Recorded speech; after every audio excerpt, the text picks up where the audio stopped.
Assalamualaikum warahmatullahi wabarakatuh. We are from Group 1. We will present about Introduction to Literature. Our group members are Gendis Arjawa Rasmi as a leader, Nida Khairu Ummah, Nadaul Askia Suryana, Mila Roza, and Muhammad Hafiz ZN. The first subtopic will be presented by me. The first topic is, what is literature? Literature is derived from the Latin word. The word is litera. The meaning is writing formed with letters. Literature must commonly refers to work of the creative imagination, represents the culture and tradition of a language or a people. Literature used in a narrower sense means fictional and non-fictional works of artistic value and quality. Literature may be defined as the study of imaginative works that relate certain aspects of human experience. In Collins English Dictionary, literature is written material such as poetry, novels, essays, fictions, non-fictions, and etc. Especially the works of imaginations are characterized by excellence of style and expression and by depth of general or enduring interest. In the other hand, Moody in 1962 says, literature springs from human-born love of telling a story, of arranging words in pleasing pattern, expressing in words some special aspect of human experience.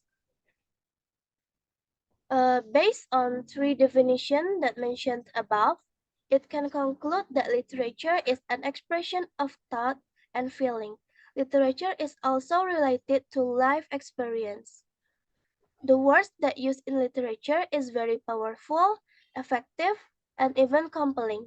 And also, literature provides entertainment and inspires the hidden facts. That's all from me.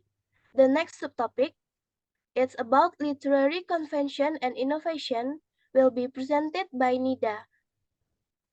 To Nida, time is yours. Thank you, Kagandis. Well, my friend, I will continue the presentation. My subtopic is literary convention and innovation. Convention are established practice from our structure that are widely used and recognized by readers and writers. They provide a framework for understanding and interpreting a text, creating a sense of familiarity and of comfort. Innovation is the introduction of new ideas or forms that challenge or subvert existing convention. It can be a powerful tool for author to express unique perspective and engage readers in the new ways.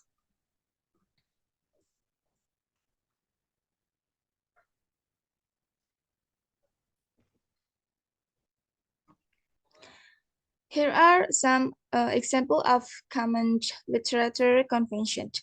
Genres, genre like romance, science fiction, mystery have a specific convention that readers expect.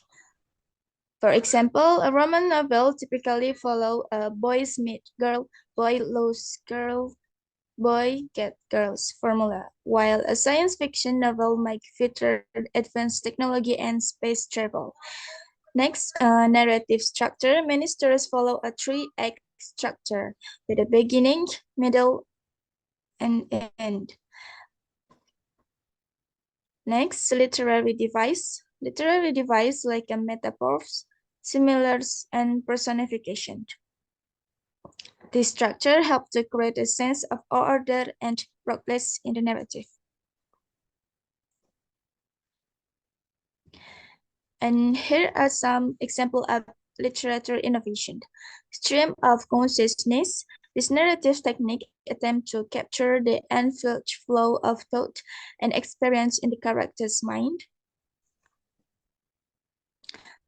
It was pioneered by authors like Jordan Joyce and Virginia Woolf. Non-linear narrative. This narrative do not follow chronological order. instead jumping around in time and space. This can be disorientating but also an engaging way to tell a story. Next, unreliable narrators. An unreliable narrator is a character whose perspective is biased or untrustworthy. This can create a sense of mystery and suspense, as reader are to left to question and the narrator's version of event.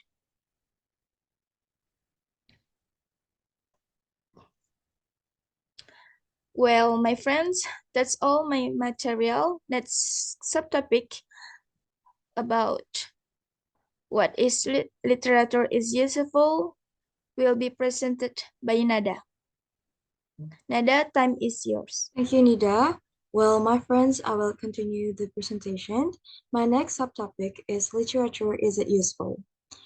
Reading literature can teach us new ways to read, think, imagine, feel, and make sense of our own experiences.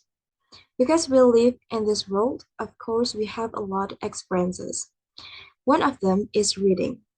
Reading is kind of experiences. And while we may not have the time or the opportunity for us to experience certain things in the world, we can experience them through reading.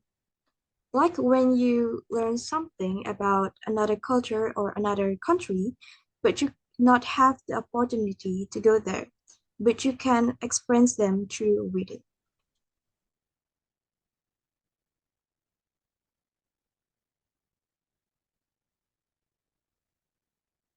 Next is some of the reason why literature is so important or useful is literature help us develop empathy.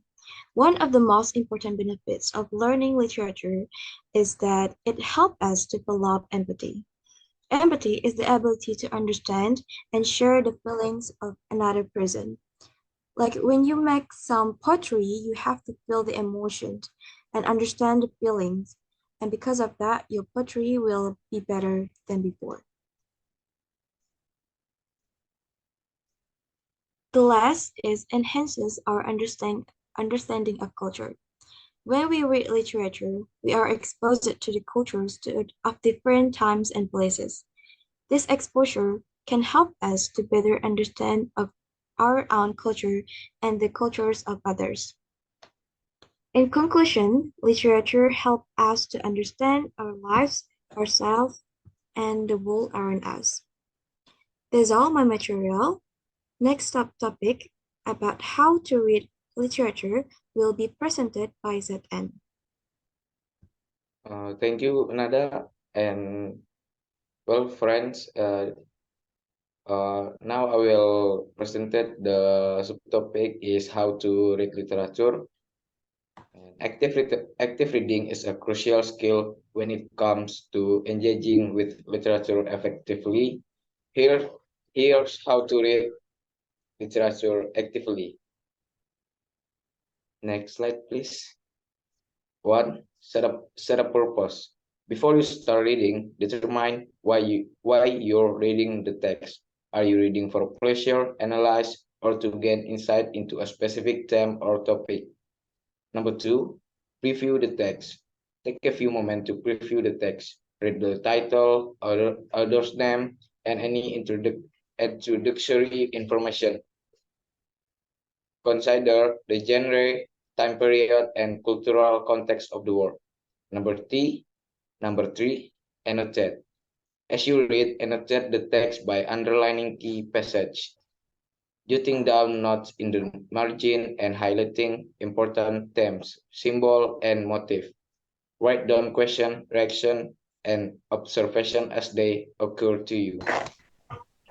Engage with the text, actively engage with the character, plot, setting, and language of the text. Pay attention to the author's use of literary devices such as imagery, metaphor, simile, symbolism, and foreshadowing. Number five, ask question. Question the text as you read. Consider the author's purpose, perspective, and underlying message. Ask yourself why certain events occur, how characters develop, and what themes emerge throughout the text. Number six, consider context, situate the text within its historical, cultural, and social context. Consider how the author's background, experiences, and worldview may have influenced the work. Pay attention to the historical events, cultural norms, and societal issues reflected in the text. Next slide, please.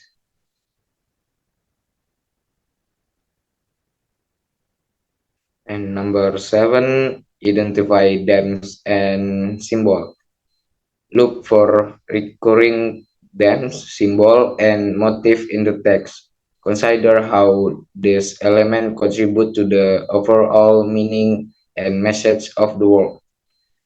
Reflect on the deeper implication of these themes and symbols.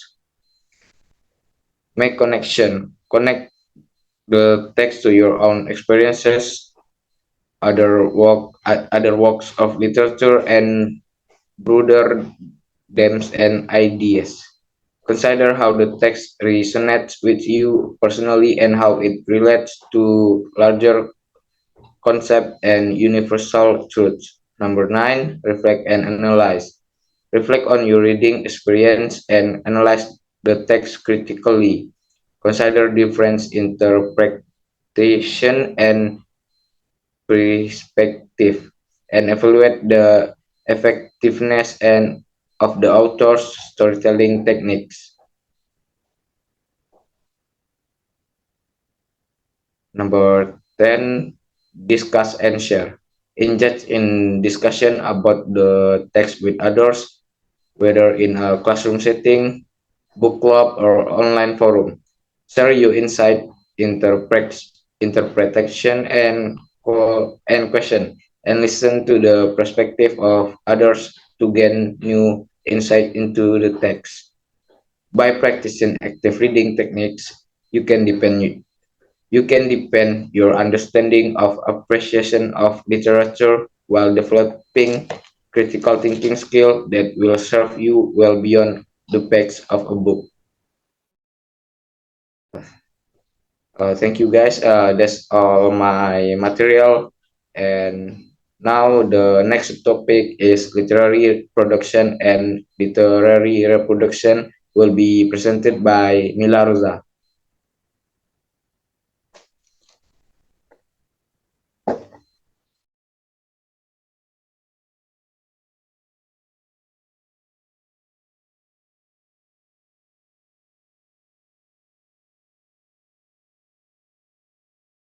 Terima Mila, langsung sih.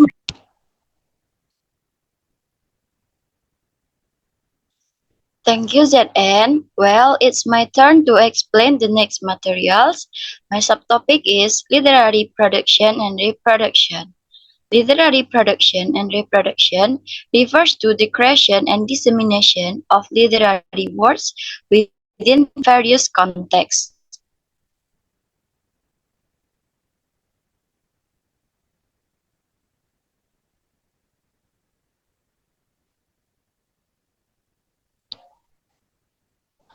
Literary production is the act of generating original compositions, whether through writing, editing, or conceptualization. This includes the creative process of authors expressing themselves through language and narrative, such as novels, poems, essays, and other forms of literature.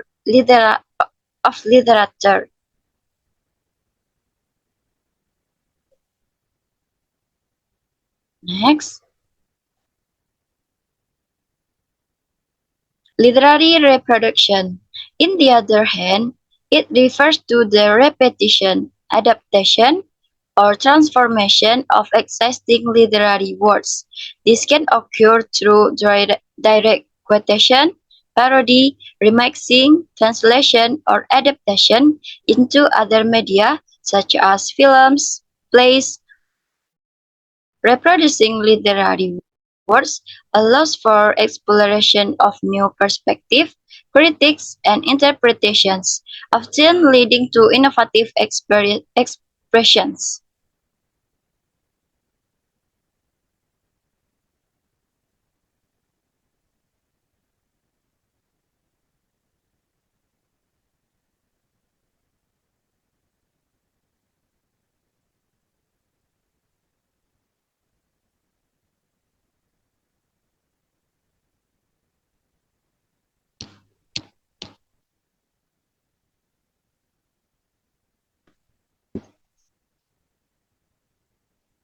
The relationship between literary reproduction and production is it can also be seen in the context of social and historical processes where the content of a work may be altered to fit new needs and priorities. This can be observed in the adaptation of literary works to different media or in the way a text meaning changes over time due to historical and cultural shifts. Well, ladies and gentlemen, that's all from Group 1. Thank you for your attention. Wish that the material presented today can be beneficial for all of us. If you have questions, comments, and suggestions, we all here for you. Wassalamualaikum warahmatullahi wabarakatuh.